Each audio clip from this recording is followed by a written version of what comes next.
101.1 The Answer, Doc Washburn Show continues, or you can sound off and talk back. 501 401 1011. About to do something I hardly ever do. I've got to start today with just a little bit of local Little Rock news. Okay, I just went through a few minutes ago the intersection of John Barrow and Markham. And I guess the storm was so bad that somehow or another, maybe some lightning knocked out the stoplight. So there's no stoplight operative at John Barrow and Markham. So you know, and I know, when the stoplight's out, you got to treat it like a four-way stop. Even if it's a four-lane road going into a four-lane road with left-hand turn lanes. So John Barrow, south of Markham, is a four-lane road. North of Markham, it becomes two-lane road, Brookside. But Markham is a four-lane road with left-hand turn lanes. So I'm sitting there at John Barrow, looking north, wanting to get across Markham, and people in the left-hand turn lane on Markham wanting to turn south onto John Barrow, just one vehicle after another. Boom, boom, boom, boom, boom, boom, boom. As if they have a green turn signal, but they don't because nobody has any stoplights. So I called 911. As soon as I got through, what's the location of your emergency? John Barrow and Markham. The stoplight's out. And some people don't know it's supposed to be like a four-way stop with the stoplight out. Please get an officer over there because there's going to be an accident. Now, why do I say all that to start the Doc Washburn Show on Wednesday afternoon? Because just to ask the question, wouldn't it be nice if we had a mayor of Little Rock who cared? Because part of being a mayor is to give some direction to the police department. And officers will go and direct traffic if you tell them to. If you have a stoplight out at a major intersection and you say you lay down the law when you become mayor. And last I checked, Frank Scott Jr. has been mayor for a few years. If you just tell the police chief, hey, by the way, whenever we have a storm and there's a stoplight out at a major intersection, make sure you got an officer or two there directing traffic so we don't have accidents. And the chief would be like, yeah, sure, we'll take care of that. Not a problem. We're not asking for anything difficult here. And I'm certainly not slamming our police. But wouldn't it be nice if we actually had a mayor who cared? Because I'm here to tell you, we don't, and he doesn't. Speaking of caring, oh my goodness. So Dan Bongino was on with Laura Ingraham last night. And Laura Ingraham realizes that Dan Bongino was a Secret Service agent for, what was it, 12 years? He was NYPD, a cop, before that. But then he was a Secret Service agent for 12 years. And so Laura Ingraham is painfully aware of that.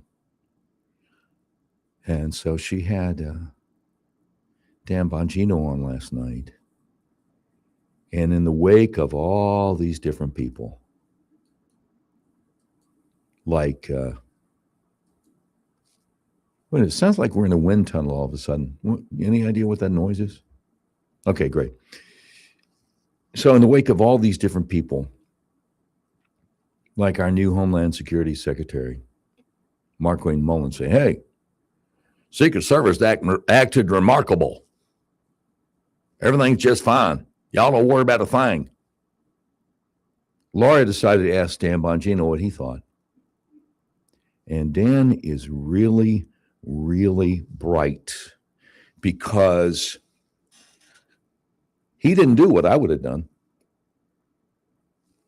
He didn't do what a really sharp reporter, Susan Crabtree over at Real Clear Politics, has done.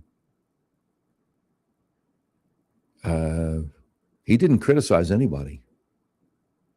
He made some suggestions. And he said, oh, I'm sure Director Kern's going to do this. Well, Director Kern's not going to do this. And Dan knows he's not going to do it. But he also knows that nobody in the Trump administration, including President Trump, who, by the way, watches Fox News, is going to listen to him if he criticizes anybody, because Sean Curran is Secret Service Director because that's who President Trump appointed. And Dan knows better than to call somebody's baby ugly. That's a Southern colloquialism, if I may use that in present company. I think if you're from below the Mason-Dixon line, if you grew up in the South, you know what I'm talking about. Anyway, so I say that all that to give context to the audio we're about to play, because I chopped it up pretty fun. Okay, let us go with Bongino with Laura on Trump and Secret Service. Cut one, please. Do you think, knowing him as you do, that he, behind the scenes, is asking for a real deep dive here to ensure that when he's out in the midterms campaigning, that this is as buttoned down as possible? Yeah, I mean, I worked for him, and this is the no screwing around president. I mean, he just doesn't accept second best. And Laura, I want you in the audience to keep in mind, there's no precedent for the threat level around this president. If you imagine the threat as a footprint, we're talking like a Bigfoot-sized foot here. There's never been anything like this in Secret Service history. Okay. So that's about the closest you'll hear to Bongino in any way criticizing the Secret Service. And we said before that Trump can't really publicly criticize them himself if he's aware of the fact there were any failures, because you don't want to tip off the bad guys in the Discord chat rooms who are trying to figure out ways to be the next assassin. You can't do that. Okay, Bongino with Laura on Trump and Secret Service. Cut two, please. If there's 1 to 100 threat level, like this guy's 99, and I only say 99, because something else, God forbid, could happen. I mean, there's nothing like this. So he understands that. The Secret Service understands it. The Secret Service doesn't understand it. And Dan knows they don't understand it. But again, he's got to play the game. He's trying to save lives here. He's got to play the game. This is no criticism, Dan Bongino, at all. If the Secret Service understood it, then the roof of that AGR building in Butler, Pennsylvania at that campaign rally would not have been open for the would-be assassination to get on it, or the would-be assassin to get on it. And Corey Comparatore would still be with us. If the Secret Service understood it, then Ryan Ruth wouldn't have been allowed to be in those bushes right next to Trump's golf course in Palm Beach. And when they finally saw him and they shot at him 6 times, at least one of the bullets would have hit him. If the Secret Service understood it, then you wouldn't have had 11 people ignoring the corridor where the guy came charging down like a bull in a china shop. If the Secret Service understood it, you wouldn't have had the agent with the dog and the dog alerting on the guy going into the room and the agent pulling the dog back while the guy was in the room assembling the rifle. Need I say more? All right, Bongino with Laura on Trump and Secret Service. Cut 3, please. I hate the term, reimagining and all this other flowery euphemistic crap. But I think it's really time to kind of reimagine the threat footprint around the office of the presidency, because this guy broke the mold and he doesn't accept second best. I'm sure he's asking for answers. I hope he is. But if he is, we won't know about that for a while until they do make some changes. And Dan knows, but he can't say he knows. You got to get rid of that Director Curran. You got to. They asked Dan, what was it, February of last year? Hey, what do you think about the new Secret Service director? And Dan said, well, White House asked me for my advice. I gave it to him. Unfortunately, they didn't take it. I wish them well. Wish them all the best. Bongino with Laura on Trump and Secret Service. Cut 4, please.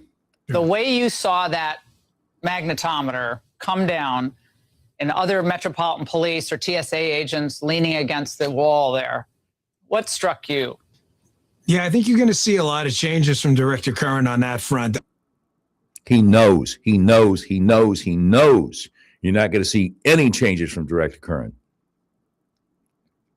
Again, Trump watches Fox News. And Dan is planting seeds. Because now Trump is going to want to know, because Trump likes Dan. Dan didn't get to be deputy director of FBI if Trump didn't like him. I think you're going to see a lot of changes with Director Curran. So I wonder if maybe, 18, 20 hours later, Trump's on the hotline saying, Director Curran, what changes are we going to have so this doesn't happen again? And he may be asking already. Trump's no idiot. He's no dummy. Just a thought. Before we go to the break, let's squeeze another one in. Bongino with Laura on Trump and Secret Service. Cut 5, please. I think the worst part about the magnetometer, I believe there are 2 units there. The one coming down is not the taking down of the magnetometer. You can shut the checkpoint down if you need to. It's that 2 of the agents and officers that scene were distracted by taking the magnetometer down. I think that's the larger problem. When you look at the reaction of the Secret Service in total, the inner perimeter, you have an inner, middle, and outer perimeter in these security sites. It's just about at every site, right? If you go look and you see the B-roll on it, you'll see the CAT team responds around the counter assault team, the SWAT team, and the black BDUs responds around President Trump, and the close shift to him, the Presidential Protection Division guys, the PPD guys, the shift, evac them out pretty quick. So the inner perimeter, I don't really have any concerns with. Okay. So the guys that evacuated Trump and Vance, he said, are doing their job. But she didn't ask about that.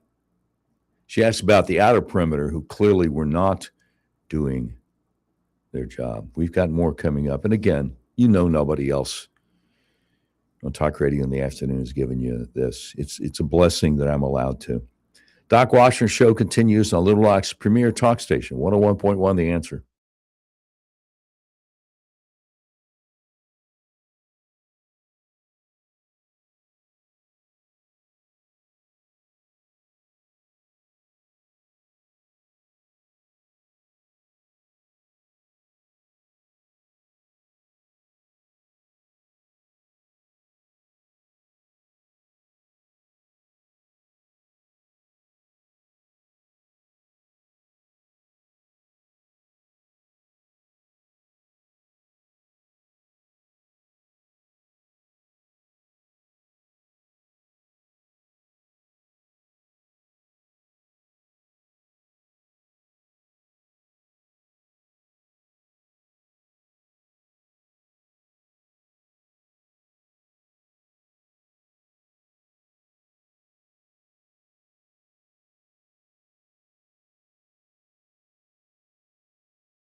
101.1, The Answer. Doc Washburn Show continues. You can sound off and talk back. 501-401-1011.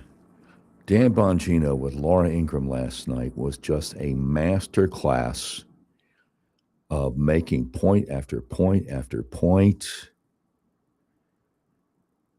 so innocently, like a babe in the woods. Just no, I'm not criticizing anybody. No, nothing like that, man. No. Sure. Director Kern, he's gonna take care of this, right? Yeah, buddy.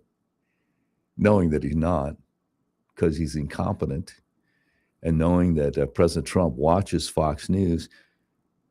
Oh, buddy, Dan Bongino planting seeds. Fantastic. All right, let's do some more. Bongino with Laura on Trump and Secret Service. Cut 6, please. I think the Secret Service is going to do a really, really thorough after-action report in the middle perimeter. I think you're going to see a lot of changes. No, they're not, and no, you're not. No. The guy who was responsible for Butler was Sean Curran, and he's the director now. And the two guys under him who were supposed to make sure that the AGR building roof wasn't open for a sniper to try to kill the president, they got big promotions from Sean Curran.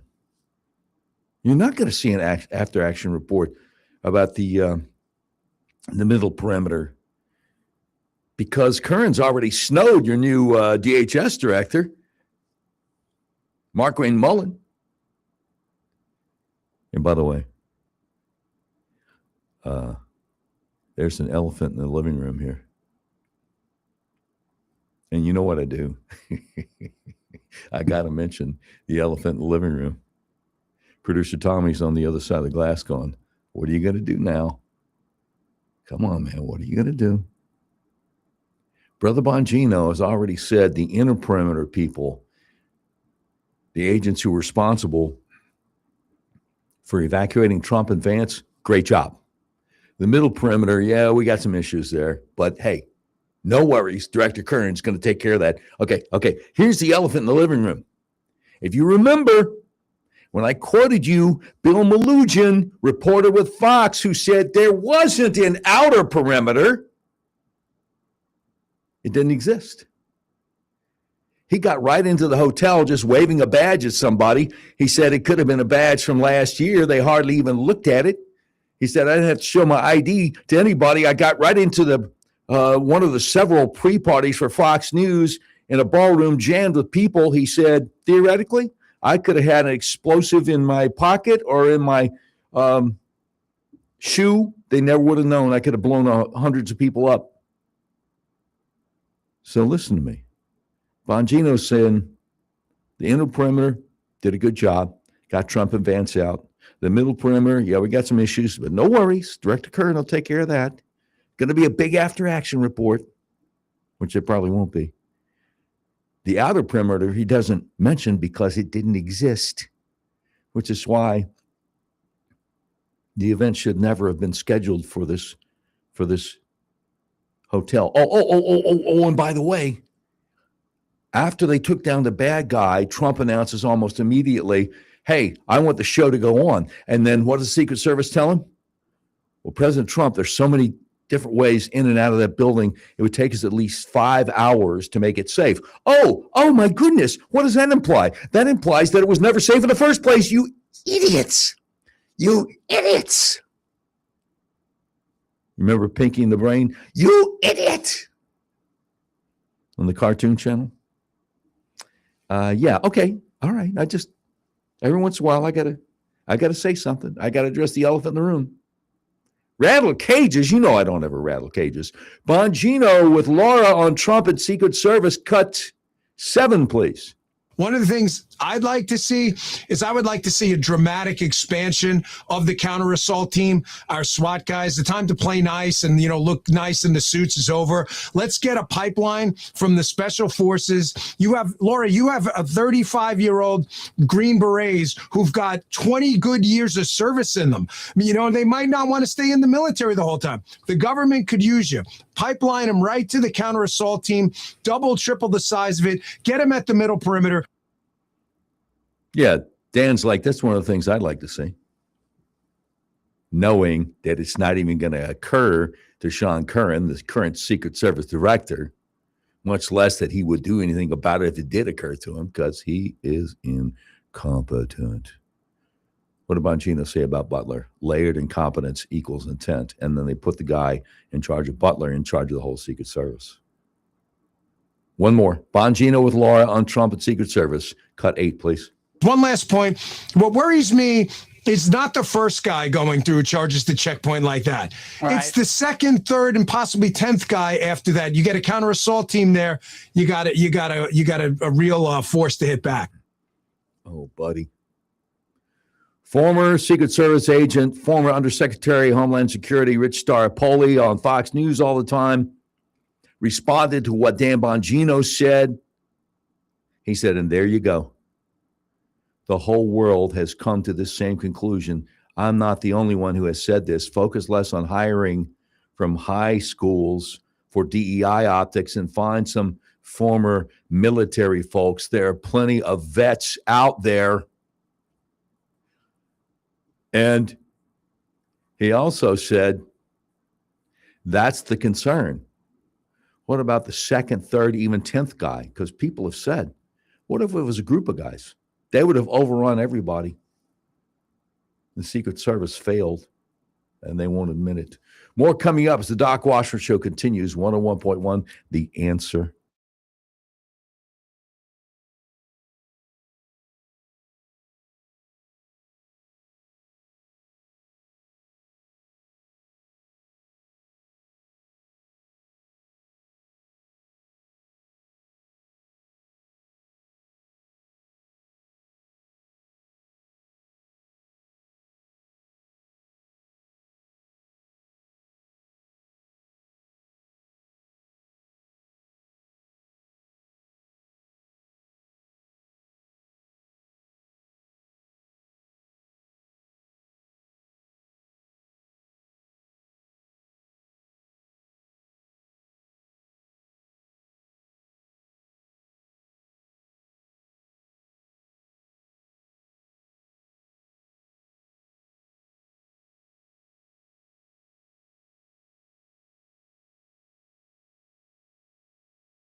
101.1 The Answer. Doc Washburn Show continues. You can sound off and talk back 501 401 1011. Breaking news from just 15 minutes ago.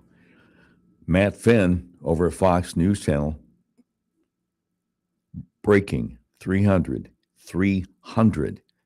federal and local agents doing a raid at Los Angeles' historic MacArthur Park, where open drug use in the fentanyl fold can be seen on any given day. Now, by the fentanyl fold, he seems to be talking about what you may have seen in some of these viral videos of open drug use on sidewalks in California, where people are so stoned out of their minds that they're just folded up. Just totally out of commission. Sometimes those people get murdered because they don't even see it coming. Anyway, Matt Finn, Fox News Channel from 15 minutes ago. Breaking news continues. Multi-month undercover operation. DEA tells me the Sinaloa cartel brings the fentanyl and the meth into the area. Controlled by the 18th Street Gang, a rival of MS-13. 19 kilos of fentanyl valued at 8 to 10 million, already seized in one house raid this morning. Just a few hours ago in the park, Matt Finn says he witnessed a young man do the fentanyl fold and hit the ground, go unconscious, overdose, and be left with Narcan. So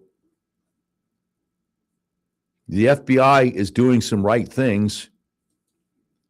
For all my criticisms of them, and their name is Legion, when they get something right, I'm going to let you know.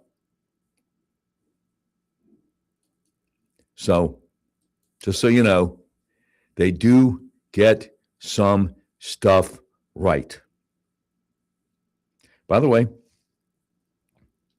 House Democrats, the official X-profile for Democrats in the U.S. House, out there today posting this. Average gas prices in America are $4.54 because of Donald Trump. That's what they're saying today. Now, let me take you back to 2021 when Jennifer Granholm, Joe Biden's energy secretary, said, and I quote, "The president does not control the price of gasoline," unquote. So what changed? What changed? I'd like to know. I know. You know what changed. We all know what changed. Politics is tribal. I guess it really always has been. What was it? Brett Baer was talking the other night when Mark Levin was interviewing him. He said the worst presidential campaign he'd ever seen for people just getting really nasty to each other was Jefferson versus Adams in 1800. It was worse than anything we've seen in our lifetime. I'm like, okay, I don't doubt it. Justice Neil Gorsuch was being interviewed, National Review podcast. He said, "We are a creedal nation, Creedal. We're a nation of creeds." He says, "What unifies us is not a religion, not a race. It's a belief in those ideas in the Declaration of Independence." And Sean Davis, CEO of the Federalist, begs to differ. He says, if America were actually a creedal nation, then America would regularly be denaturalizing and deporting anyone who rejects the creed of America, either in word or deed. But that never happens. So you know what Gorsuch said is just empty rhetoric. The founders clearly stated that America exists to secure the blessings of liberty for us and our posterity. There's nothing in any founding documents about America being created to support anyone who mouths a creed at naturalization while crossing his or her fingers behind his or her backs. Buddy, that right there is strong, man. But that's what way too many Democrats and rhino Republicans don't want to hear. It's impolite, you know? So U.S. Representative Pramila Jayapal, Democrat, it says Democrat Washington. I thought she was Democrat from Massachusetts. Is this? I'm going to be embarrassed if I get it wrong. I thought, I'm embarrassed. I got it wrong. Democrat U.S. Representative Pramila Jayapal, Washington State, announces that she has been working with foreign countries to supply oil to Cuba in defiance of President Trump. She says President Trump's economic sanctions against the communist regime of Cuba are equivalent to illegally bombing the nation's infrastructure. Now, let's look at what she's doing here.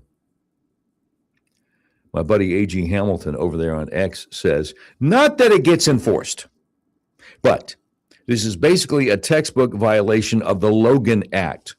The Logan Act is well, it just makes it clear that nobody other than the current presidential administration and representatives thereof, like Secretary of State, nobody else can negotiate on behalf of our country with another country. The Logan Act is a federal law which became law in 1799. Now, as the young people would say, so it's been a minute since that passed. Don't you love it when they change the meaning of words? Anyway, the Logan Act is a federal law that criminalizes the negotiation of a dispute between the U.S. and a foreign government by an unauthorized American citizen. It's intended to prevent unauthorized negotiations from undermining the U.S. government's position. And I might add, since 1799, we've had a whole bunch of presidents, some Democrat and some Republican, and any and every one of them would have taken great offense if somebody else was undercutting what they were trying to do vis-a-vis our relations with foreign governments. So I know it's too much to ask for. It's too much to hope for. But wouldn't it just be like Christmas morning going down to the tree if our Department of Justice actually indicted this communist Democrat representative out of Washington State, Pramila Jayapal, for undercutting the Trump administration and negotiating with foreign countries to supply oil to Cuba? I mean, wouldn't any and all patriotic Americans celebrate that? I know I would, man. No, if you don't start holding people accountable, they're just going to get worse and worse. They're just going to try to get away with more and more. All right, now, let's see what President Trump is saying about Iran. Do we have Trump on Iran? Cut one, please. You're facing an opponent right now in Iran that has refused to submit.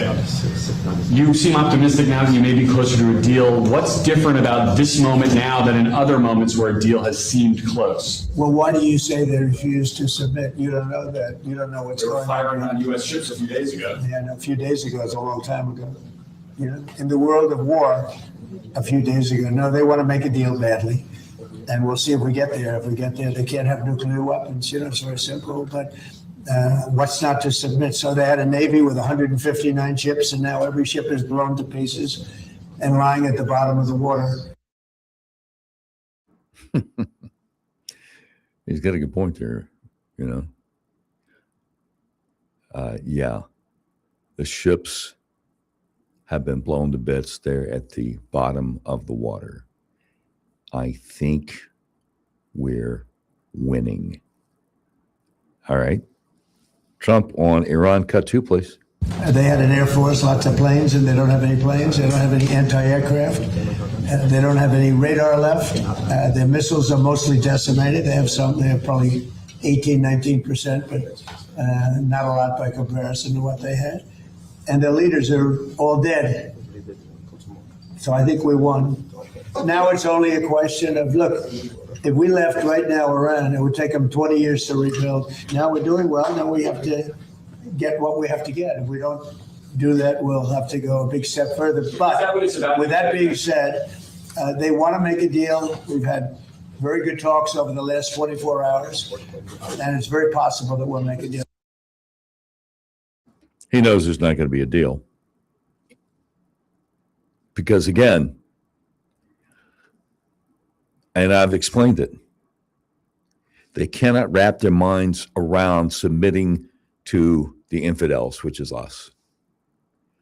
They'd rather die trying. They'd rather be martyrs than lose face.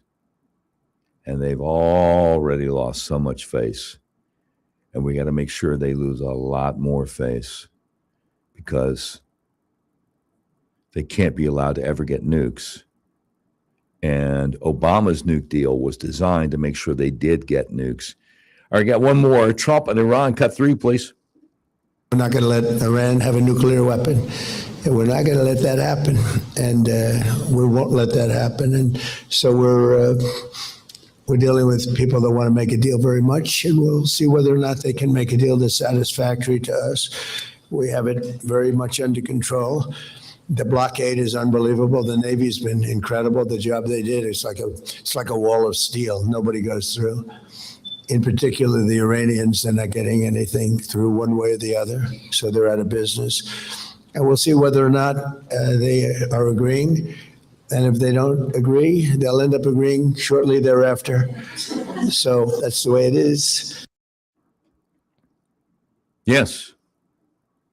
To quote the great philosophers Run DMC, that's the way that it is. And it's like that. No, I rarely quote retro hip hop, but there's a time and a place for everything as far as I'm concerned. So, was an illegal alien responsible for something terrible that happened right here in Central Arkansas just a few days ago? We'll talk about it next as the Doc Washer Show continues on Little Rock's premier talk station, 101.1 The Answer.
101.1 The Answer. Doc Washburn Show continues. You can sound off and talk back.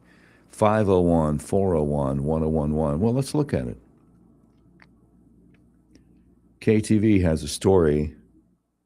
3 lives lost. Breonna Hall and son's 4-year-old Dax and 2-year-old Dice in Pulaski hit and run. A Little Rock family has been left heartbroken after hit and run took the lives of a mother and their 2 young sons.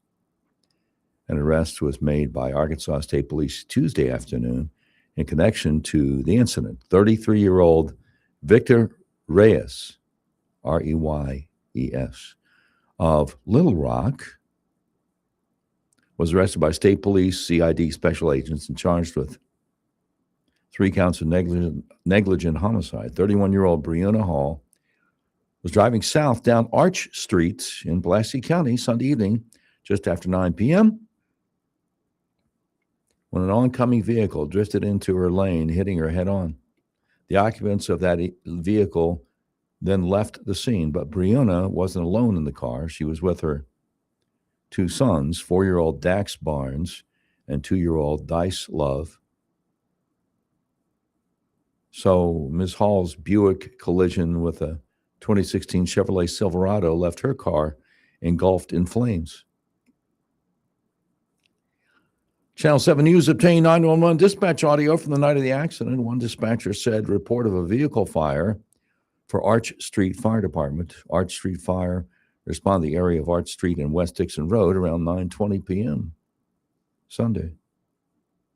Another audio recording, most likely from a responding officer on scene, said, "Be advised, it looks like 1, possibly 2 fatalities." That was also around 9:20. The fatal crash report from Arkansas State Police states that all 3 occupants of the Buick succumbed to their injuries. The report also indicated that the occupants of the other vehicle fled the scene. Audio from that night backs up the report, with one dispatcher reporting, quote, "Be advised, there were 3 males that got out of the vehicle and fled in a gray truck," unquote, just after 9:20 p.m. The same dispatcher says, quote, "Here are now 2 males that were involved in the wreck running down baseline," unquote, shortly after. According to the family, Breonna Hall was a devoted mother, a joy to be around, and loved deeply by so many. The family says Ms. Hall was also a cherished daughter, sister, cousin, and friend. She leaves behind a daughter, 12-year-old Madison Jones. Now, what is left out? What is left out? Well, the fact that there's a lot of reporting out there from alternative media that Victor Reyes, arrested for 3 counts of negligent homicide, has an immigration detainer hold. And again, he was allegedly the driver of the truck responsible for the head-on collision that took the lives of a mother and 2 small children, aged 4 and 2 years old. So, can we blame the local TV stations for hiding from us the fact that this guy was an illegal alien? Well, as much as I would like to, I don't think I can. I don't think I can blame the local TV news operations for that. And you know why? Because all they have to go on is 911 dispatch audio and the report from the Arkansas State Police. And the report from the Arkansas State Police mentions nothing whatsoever about any kind of immigration status of the driver. I've heard tell that that the Arkansas State Police is not under any kind of orders when they pull somebody over to inquire about their immigration status. I wish I knew if that was true, because that sounds like a blue state policy. It doesn't sound like the kind of policy you have in a red state. Now, if you work for the Arkansas State Police and you want to set me straight on that, be happy to hear from you at 501-401-1011. Yeah, it says vehicle 1 was a 2016 Chevy Silverado headed north on Arch Street, 367. Vehicle number 2 was a 2026 Buick headed south on Arch Street, Highway 367. Vehicle 1 was traveling northbound. Vehicle 2 was traveling southbound. Vehicle 1 crossed the center line into Vehicle 2's lane of travel, striking it head on. Vehicle 2 rolled onto the grassy shoulder and came to a final rest and became engulfed in flames, facing south. Vehicle 1's final resting place was in Vehicle 2's lane of travel, facing northwest. Vehicle 1's occupants fled the scene.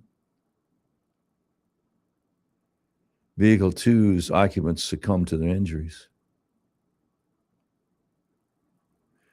So they arrest the guy they said was responsible for this Tuesday afternoon. But why do I have to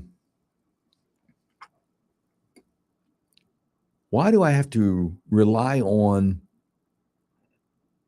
internet news profiles like one called Illegal Alien Crimes, the other called LRHN Cash, LRHN standing for Little Rock Hood News? Why doesn't the Arkansas State Police tell us that the guy was an illegal? Because we really can't blame local media if the state police didn't tell them that the guy had an immigration detainer. Much as I'd like to, I can't do it. So much more to talk about after the 5 o'clock news. The Doc Washburn Show continues. Little Rock's premier talk station, 101.1, The Answer.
101.1, The Answer. Doc Washington Show continues. So you can sound off and talk back at 501-401-1011. Hey, you remember back in the day when Megyn Kelly and Tucker Carlson used to each have a 1-hour show on in the evening of Fox News?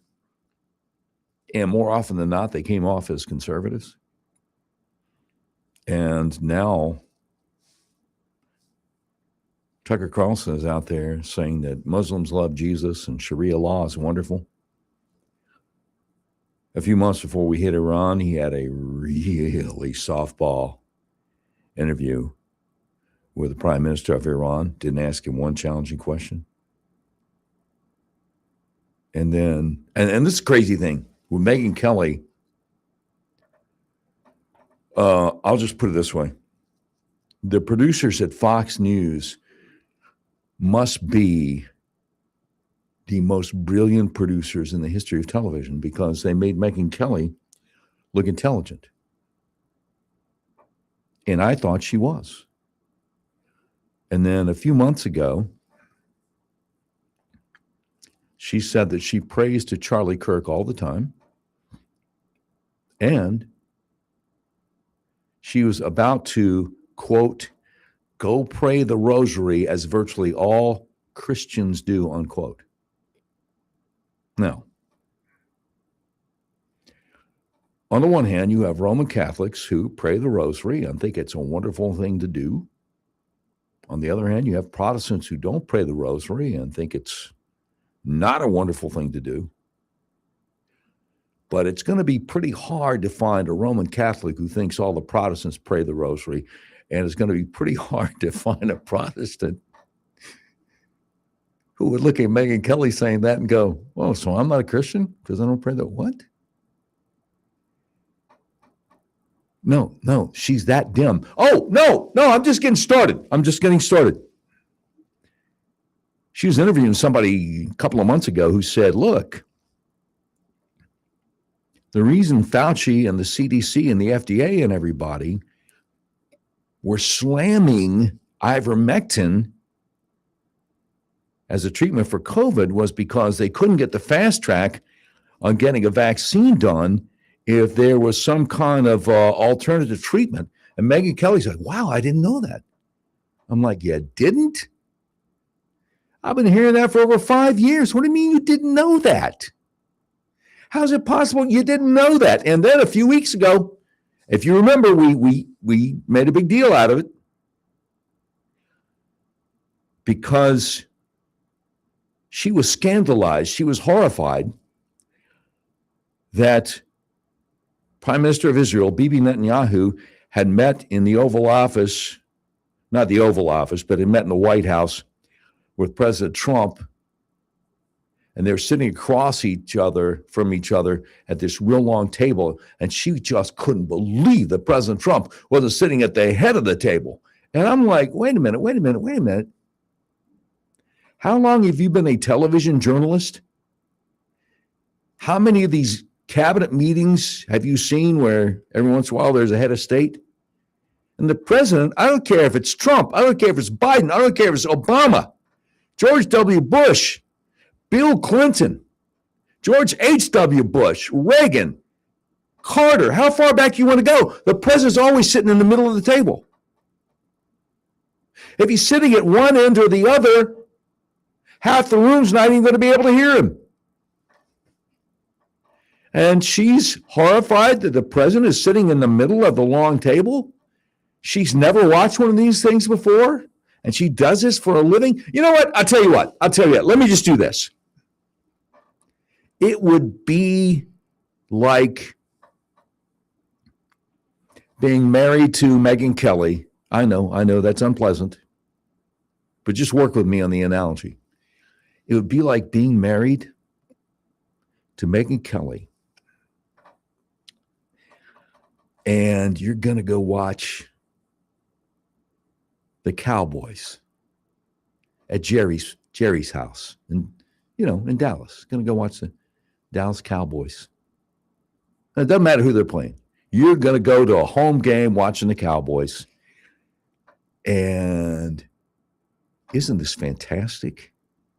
You're not in the skybox, but you got seats on the 50-yard lines. You can see all the action excitement. And so you sit down, isn't this great, honey? And she's like, isn't this great? 50-yard line, what's wrong with you? How come we're not down at on the other side of the goalposts?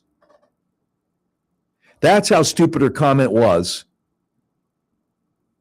about being shocked and horrified that President Trump was sitting in the middle of the long table instead of one end of the other, which no president ever does. And you can't be a personality on Fox News and not know this. Well, I mean, unless your name's Megyn Kelly. I bet you Hannity was embarrassed when he saw it. Anyway. So Megyn is out there on her own podcast. She's got Mark Halperin as a guest, and every once in a while he get in a word edgewise like, about that much. Because he's a lib trying to pretend that he's trying to pretend he's conservative there for a while, and now he doesn't know where Megyn's going, so he's just like, oh, yeah, right, yeah, okay. Anyway, so Megyn defends her friend Tucker. Cut one, please. And once he said that he's sorry that he endorsed Trump, he regrets it and feels like he has to make amends. And his show is doing fine. It's not like he's hurting for audience. That's a lie. Because I saw the numbers about a week ago. Tucker Carlson has 7,800 subscribers on like an international video podcast. So I don't know whether she's lying or she didn't even check. It doesn't matter. She's got the narrative and she's got to go with it. But that is a bald-faced lie. But that's what we come to expect from Megyn and her BFF, Tucker Carlson. Cut two, please. I think he's understanding there may be some new listeners over here. You know, like he's gotten very, very popular lately, I read, with Muslim viewers. You noticed she almost said he's gotten very, very popular lately with Muslim viewers, but she started saying the word with, and she caught herself, and he's gotten very, very popular lately with, I read, Muslim viewers. Like, well, I read it. I don't have independent verification, but that's what I hear. That's what I read. She was about to just say it, and then she's like, oh, wait a minute, I better distance myself just a little bit. Not 6 degrees of separation, but at least one. No, that's what I read. That's what I hear through the grapevine, Megyn defends her friend Tucker. Cut three, please. Because he's been standing up for Islam. And I have to tell you, Mark, it's been something I've noticed just since I've gotten sort of more clear-eyed on Israel, that a lot of the anti-Muslim rhetoric that's put out there originates with people who are very, very pro-Israel, who kind of need us to demonize them. Did you just hear what she said? She thinks it's wonderful that Tucker is standing up for a belief system which says they have to take over the world. There would be no more America. He's standing up for Islam. And a lot of the anti-Islam rhetoric comes from people who really support Israel. See, I learned everything I needed to know about Islam, most people say, on September 11, 2001. I say the day after. Because I was told the afternoon of September 11th by the people who owned the radio station I worked at in Panama City Beach, Florida, that the next morning, whether I liked it or not, I was going to have 3 local Muslim doctors on the show to calm everybody down, to just let them know that Islam didn't have anything to do with the 9/11 attacks on the World Trade Center and the Pentagon. And this is just a few hours after the attacks. I hadn't even considered that yet myself. Dr. Hashim Mubarak, who was the director of the Bay County, Florida Islamic Society, the next morning came on my show. The other guys didn't say much, but Dr. Mubarak said, Doc, the hijackers, the terrorists, the fanatics, they go straight to hell. I'm like, oh, okay, well, good. Because about all I knew about Islam was they had a different book called the Quran, which had a different God, and Islam and Christianity can't both be true, and I'm a Christian. So he's like, oh, no, we don't allow that in Islam. They're terrorists, they're fanatics, they go straight to hell. Okay, great. If only he had stopped there, maybe I wouldn't have gotten so suspicious so quickly. He said, and furthermore, they have absolutely no support in the Muslim world. I said, well, no, wait a minute, Dr. Mubarak, I've already seen the videos on the news of people celebrating in the West Bank and Gaza and adults handing out candy to kids celebrating. And his response was, oh, no. Well, we didn't have YouTube. I couldn't just pull it up at the time, but I knew immediately, okay, wait a minute. So this guy came on the show to lie to me. Ding, ding, ding, ding, ding, ding, ding, ding. How many hundreds of millions of people, non-Muslims, have been murdered, have been slaughtered by Muslims in the last 1,400 years? And Megan's like, well, they're just peachy, though. They're really great. How many attacks you want to go into?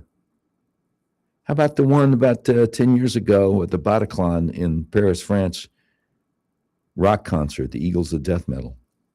And these guys go in there with machine guns and just start slaughtering people. Why? Because they believe the Quran, which says slay the infidels. Not according to Megyn Kelly and her BFF, Tucker Carlson. One more clip. Megyn defends Tucker. Cut 4, please. Right. And I've taken a look recently at my own rhetoric on this to say, like, have I been manipulated? I want to make sure I'm not getting manipulated. But I think he's having a lot of Muslim viewers flock to him. I know for a fact he has a lot of young men flocking to him. And so while he may have lost some contingent of the Fox News audience that's very, very pro-Israel and, pro-Trump, and you can't say anything about Trump, for every one of those who leaves, there is another newer, younger audience member who does want to hear these traditional lines challenged and hear just new independent thinking. I mean, I'm experiencing some of that myself, and Tucker probably times 10. Oh, I see. So the only reason anybody would be anti-Islam is because you got manipulated by those doggone dastardly Jews in Israel. Really. It's not that she thinks we're stupid. It's that she's stupid enough to think we'll fall for it. A guy named Dan Bermali is the CEO of the Ideological Defense Institute. And he grew up Muslim. And so his response to what Megyn Kelly just said, he says, someone please tell this idiot that when you realize the truth about Islam, you automatically become pro-Israel. It's not that someone becomes anti-Islam because they chose to be pro-Israel. The reason is that this civilizational conflict has been reduced to a choice. Either you side with Israel or you end up like Tucker and Megyn, empowering Islam and making the West vulnerable and weak. Someone please send her the article in the comments. And the article, you can do articles on X now. The article is called The Re-Zionization of the West. And it's worth reading. The guy's name is Dan Bermali, B as in boy, U-R-M as in Margaret, A-W-I, over there on X. Nobody else tells you this stuff. I'm blessed to have been given the opportunity to. And I appreciate you listening. More coming up straight ahead as the Doc Washburn Show continues on Little Rock's premier talk station, 101.1 The Answer.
101.1 The Answer. Doc Washington Show continues. Sound off and talk back. 501 401 1011. So I don't know if you have seen the viral video going around. Brooke Taylor, who is a Fox News Nashville correspondent based out of Dallas, had this just a few minutes ago out there on X, first on Fox.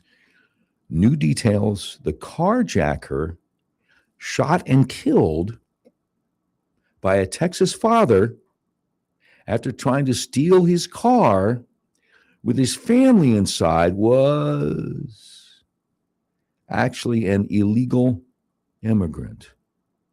Garland, Texas police say 30-year-old Jose Ramirez was in Texas illegally from Mexico. Surveillance footage shows the father parked at a gas station with his family inside the car when a man forcefully tries to get into the driver's seat. The family, including young children, are then seen scrambling out of the car, and after a struggle, the father shoots and kills 30-year-old Jose Ramirez. You know, it goes back to something that I've always said, and I believe this. I wouldn't say if I didn't believe it. Sometimes folks make unwise choices. Now, you don't have to quote me. You can just use it. You can just use it. You don't have to say where you got it from. No, I'm just, you know me. I'm just trying to get the wisdom out there for you. Now, free of charge, we pass the savings on to you. Sometimes people make unwise choices. And in this case, that would include 30-year-old illegal alien from Mexico, or as they say, north of the border, Mexico, Jose Ramirez. He really should not have tried to steal a car from a brother trying to get gas in Garland, Texas, because the brother was strapped. You know what I'm saying? No, it's a figure of speech, which means he was carrying. And the video stops right before the brother gives him some lettucillin. You know what I'm saying? Who is that guy that does all those videos? Non-essential commentary videos.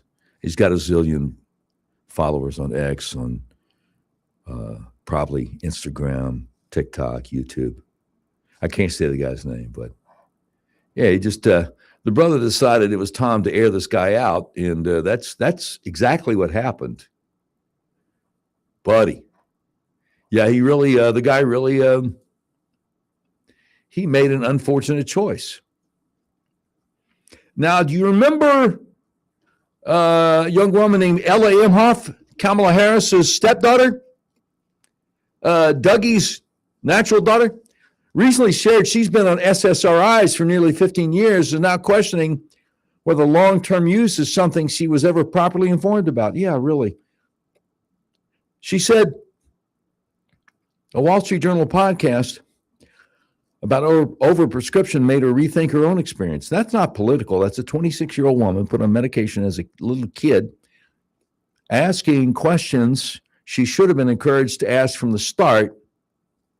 Wow. That's Doug Imhoff's own daughter, Kamala's stepdaughter. Almost 17% of American adults are currently on antidepressants. More than 1 in 10 took prescription medication for depression in 2023. Usage rose 65% between 1999 and 2014. It's only accelerated since then. Many of those prescriptions started in adolescence with no plan for when or how to stop. Peer-reviewed studies show SSRIs cause sexual dysfunction in 40 to 70% of patients during treatment. Paroxetine hits 71%. Sertraline hits 63%. For some patients, these effects don't go away when the drug stops. A condition called post-SSRI sexual dysfunction can persist indefinitely One study found 55% still had sexual dysfunction 6 months after switching off SSRI. 23-year-old Laureen Friedman described what happened after taking Zoloft. Total numbness down there, zero libido, emotional numbness even. She calls it chemical castration. She was never warned. The scale of prescribing has far outpaced the research on long-term effects. And now, the stepdaughter of the former vice president going, maybe I shouldn't have taken that from 11 years old to 26 years old. What in the world? I give you what the other talk shows won't. You know it. Doc Washington Show continues on Little Rock's premier talk station, 101.1 The Answer.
One hundred one point one The Answer. Doc Washburn Show continues, where you can sound off and talk back at 501 401 1011. Oh, yeah. You got Muslim members of parliament over in the UK defending marriage between first cousins. How long until they're going to be doing that here? No, look, listen to me. We had the story weeks ago of Little Rock Mayor Frank Scott Jr. welcoming over 1,000 Muslims to War Memorial Stadium for some big Muslim prayer event to mark the end of the fake fasting month of Ramadan. They're building a big mosque out Keenest Road, about two-thirds of the way from Bowman to Chenal. And you don't think that when they finish building it, they're going to start doing the loud Muslim call to prayer 5 times a day, starting at 5:30 in the morning? You don't think they're going to do that? Well, we'll see. Don't be surprised. Don't be surprised when they do. I'm trying to warn you. Yeah, it can happen here, man. It can definitely happen here. By the way, bottom of the hour news is talking about redistricting and was even talking about redistricting in Tennessee and was even saying that the Tennessee legislature plans to divide the Memphis district in two. Memphis, of course, being a majority black city. But let me tell you what the news didn't tell you. What the news didn't tell you was that the current U.S. representative out of that majority Democrat district is a guy named Steve Cohen, a white guy who has had that post for 20 years now. And it also didn't tell you that the probable Republican that will take his place when Tennessee gets redistricted is a black female.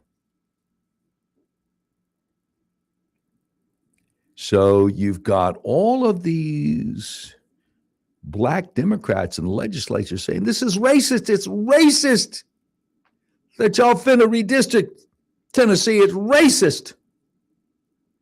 You hate black people. Oh, wait a minute. They're about to replace a white Democrat representative with a black female Republican representative. It's not about race. It's about politics, man. But they don't want you to know that. For real. And of course, nobody's going to ask them about it, right? Because again, the narrative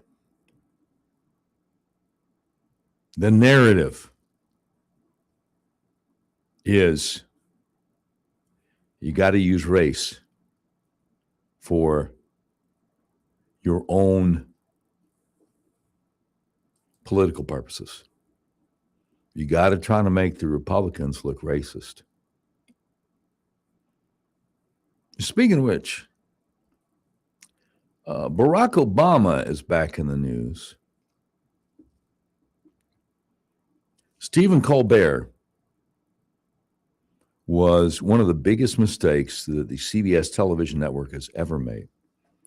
David Letterman was a pretty popular show with conservatives, with liberals, with all kinds of people in between, because he's just trying to be funny.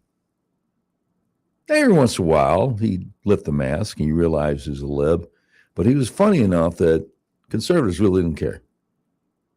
He's just trying to be funny. He had great guests, had great musical guests. Did great panel. That's what they call when the guest comes over, sits down beside the guy at the desk. And when he announced that he was retiring after 33 years of doing late night TV, and CBS announced they were going to replace him with Stephen Colbert, I'm like, oh, man, that's a bad mistake.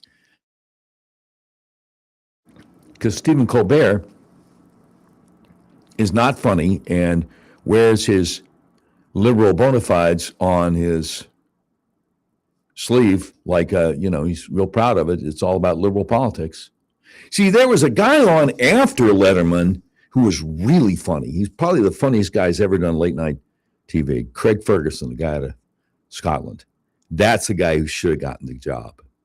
And in his contract, it said that if Letterman ever retired and Craig Ferguson didn't get the gig, CBS had to give him $8 million. CBS like, sure, yeah, we'll give you $8 million. That's not a problem. Sure. Have fun. Many happy returns. Thanks for your service for the last 8 or 9 years, whatever it was. And then they get Colbert, and they announced almost a year ago that as of May 2026, not only is Colbert going away, but the whole franchise, the late night show, which Letterman started in 1993, is going away. Because Colbert's losing $40 million a year, and I guess they figured, well, you got a staff of 200 people. We can't imagine that anybody could put that show in the black again. So instead, they got this Comedians Unleashed show, which, as Norm Macdonald said, is one of the most leashed things I've ever seen. It's definitely not unleashed, but that's a whole other show. Obama on with Stephen Colbert, and they are praising Mamdani. Somebody like Mamdani, who I think is an extraordinary talent. He wants people to be able to afford housing in New York. What I'm more interested in for Democrats is, do you know how to just talk to regular people like we're not in a college seminar about? I think that's one of the powers that Mamdani has. That's correct. Is that he also, not only does he talk like a normal person, but he lives a normal life, but he names what is obviously wrong. He doesn't talk like a normal person. He doesn't lead a normal life. As both of them know, he does not want housing to be affordable for people in New York City. He's raising the prices on everything. And I can't think of anybody who's actually married to a woman who likes the idea of Hamas slaughtering Israelis as leading a normal life. And they both know it. They're just lying through their teeth. It reminds me back in 1979, when the leftists, the commies, the socialists in Tehran were so thrilled to have their part in overthrowing the Shah and welcoming the Ayatollah in, because the Ayatollah was saying all the right things about socialist and communist policies. And as soon as the Ayatollah took over, they started executing the leftists, the commies, the socialists. Hey, thanks. Appreciate it. We'll take it from here. Oh, by the way, you'll be hung at dawn. Next, Obama with Stephen Colbert lecturing the Republicans. I'm worried about the Republican Party, not just the Democratic Party. When I was president, people would ask me, well, what change would you like to see in Washington? I'd say, I'd love a loyal opposition. I'd love a Republican Party that was conservative in some ways, that didn't agree with me on a whole bunch of stuff, but believed in rule of law and judicial independence and empirical evidence and science, and wasn't constantly tapping into our worst impulses. And there has been a Republican Party like that in the past, and I want to see that return, because I think you have to have two healthy parties. Oh, really? You would like to see a Republican Party that believes in the rule of law? Really? Barack Obama, by the way, and a big hat tip to Sageza Eterna, the final telegraph over there in X. There's now declassified proof that Obama orchestrated a treasonous coup against America. We're witnessing the most brazen political crime in American history, orchestrated directly from Obama's Oval Office. He engineered a deliberate, calculated intelligence operation to subvert the republic and annihilate his successor. The declassified documents released by Director of National Intelligence Tulsi Gabbard, with a hat tip to Arkansas Congressman Rick Crawford, completely eviscerate the progressive narrative. The leftist establishment weaponizes state apparatus to manufacture a hoax. This constitutes an act of pure, unadulterated treason. And we'll tell you more about it coming up, but it all goes back to September 8th, 2016.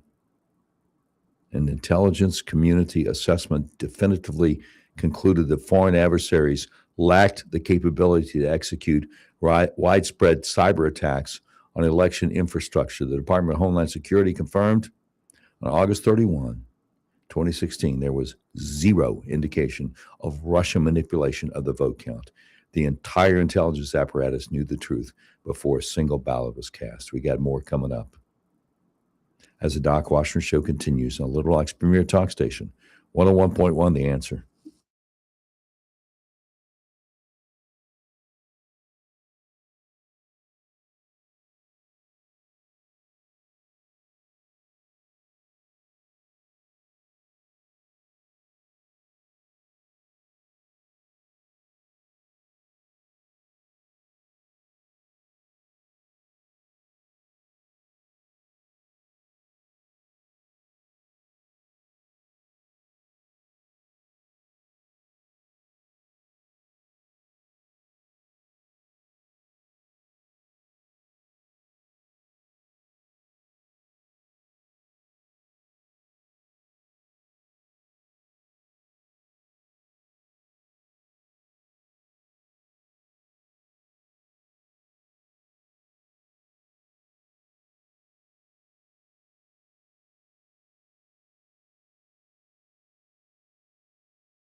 Well, 101.1 The Answer, Doc Washburn Show continues, where you can sound off and talk back.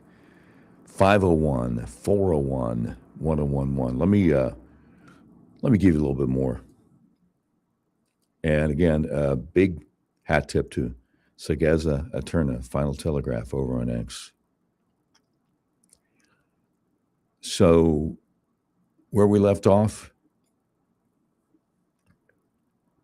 on 2016, September 8th, an intelligence community assessment definitively concluded foreign adversaries lack the capability to execute widespread cyber attacks on U.S. election infrastructure. Department of Homeland Security under Obama confirmed on August 31st, 2016, there was zero indication of Russian manipulation of the vote count. The entire intelligence apparatus knew the truth before a single ballot was cast. The Obama administration actively suppressed these exculpatory findings to protect their power. A December 2016 presidential daily brief explicitly affirmed that adversaries did not alter the election outcome. FBI Director James Comey killed that brief, citing high administration interest. The truth was an existential threat to their political hegemony. Barack Obama then convened his National Security Council Principals Committee on December 9th, 2016, surrounded by operatives like James Clapper, John Brennan, Susan Rice, Loretta Lynch. Obama explicitly ordered a bespoke intelligence product to validate the fabricated narrative. The resulting January 2017 assessment was a manufactured political weapon. They inserted the fraudulent Clinton-funded Steele dossier into its annex. Fully aware of its utter illegitimacy, Clapper himself privately admitted the dossier was untrustworthy. Yet they deployed it to legitimize a shadow war against Donald Trump. They brutally silenced internal dissent to maintain the illusion. An intelligence whistleblower who refused to concur with the manufactured consensus regarding a decisive Russian preference for Trump was sidelined and commanded to simply trust the unseen reporting by superiors pushing the lie. This was a systematic top-down coup engineered by the intellectual architects of the modern left. Barack Obama is undeniably the head of the snake. The progressive elite abandoned every pretense of democratic norms the exact moment the electorate defied their will. The evidence of their conspiracy is now public, is now irrefutable. We demand absolute accountability and prosecutions for every individual involved in this treachery. Now, I know what you're thinking because I've been there with you. I know what you're thinking because I've been there with you. You're thinking, and nothing is going to happen. I got it. I don't blame you. But I can't just act like I'm unaware of what is being reported. I've got to at least tell you what is being reported.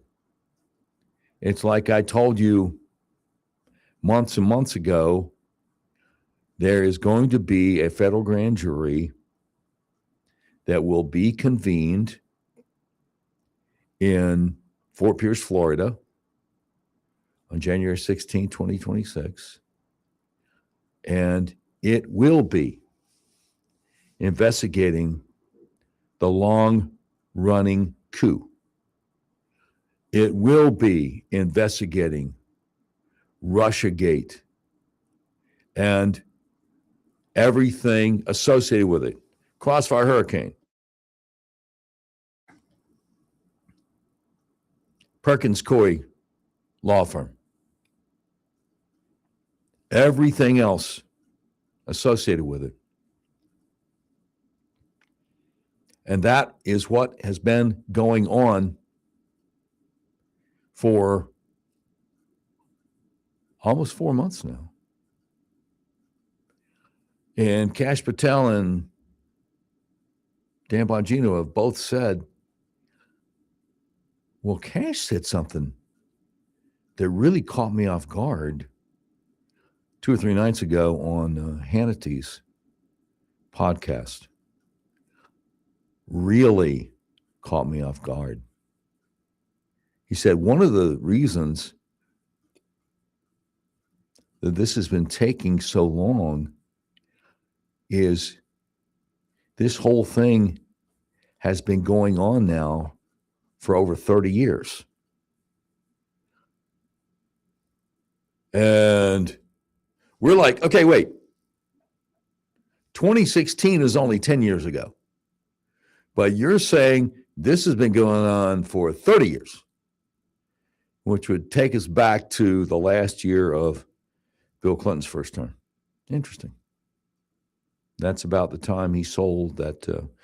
He allowed Loral to sell the missile technology to Communist China, which had not been able to get rockets off the ground until they got that technology.